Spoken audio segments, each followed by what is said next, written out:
বগুড়ার Santahar rail junction station এলাকায় Nilsagar express train লাইনচ্যুত হয়ে ভয়াবহ দুর্ঘটনার ঘটনা ঘটেছে।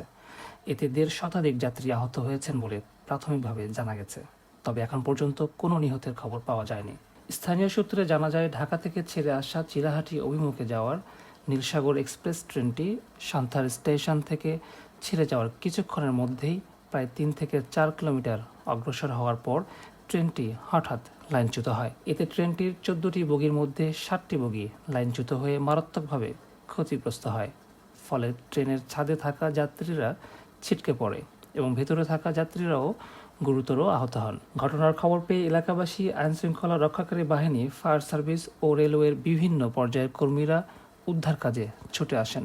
প্রত্যক্ষদর্শীরা জানান, ট্রেনের ছাদে ও কামরার ভেতরে থাকা অনেক যাত্রী গুরুতর আহত হন। দুর্ঘটনার মুহূর্তে প্রাণ বাঁচাতে কেউ ট্রেন থেকে লাফ দেন, আবার অনেকে প্রবল ঝাঁকুনিতে ছিটকে পড়ে আহত হন। আহতদের নিকটবর্তী নওগাঁ জেলা সদর হাসপাতালে ভর্তি করা হয়েছে বলে জানা গেছে। এদিকে প্রত্যক্ষদর্শী ও রেল কর্তৃপক্ষের দাবি, দুর্ঘটনাস্থলে রেল লাইনে সংস্কার কাজ চলছিল। সংশ্লিষ্টরা লাল পতাকা দিয়ে সতর্ক সংকেত দিলেও ট্রেনটি তা উপেক্ষা করে দ্রুত গতিতে এগিয়ে যায়। এটা হচ্ছে নীলসাগর এক্সপ্রেস 2টা পর।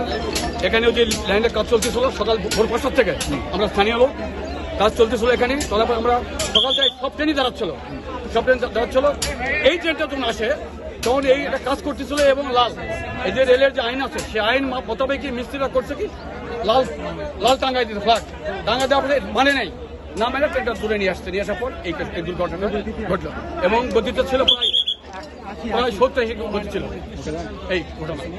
তো আমরা হাসপাতালে ভর্তি করাইছি, লোকের কোনো এখানে কেউ মারা যায়নি।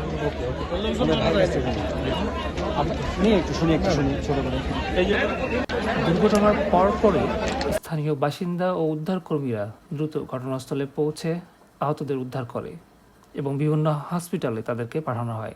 রেলওয়ে কর্তৃপক্ষ ঘটনাস্থলে উপস্থিত হয়ে উদ্ধার তৎপরতা ও পরিস্থিতি নিয়ন্ত্রণে কাজ করছে। এই ঘটনায় তদন্ত কমিটি গঠনের উদ্যোগ নেওয়া হয়েছে বলে জানিয়েছে সংশ্লিষ্ট কর্তৃপক্ষ। দুর্ঘটনার প্রকৃত কারণ নির্ণয়ে বিস্তারিত তদন্ত করা হবে। মোহাম্মদ হাবিবুল্লাহ, আজকের বগুড়া।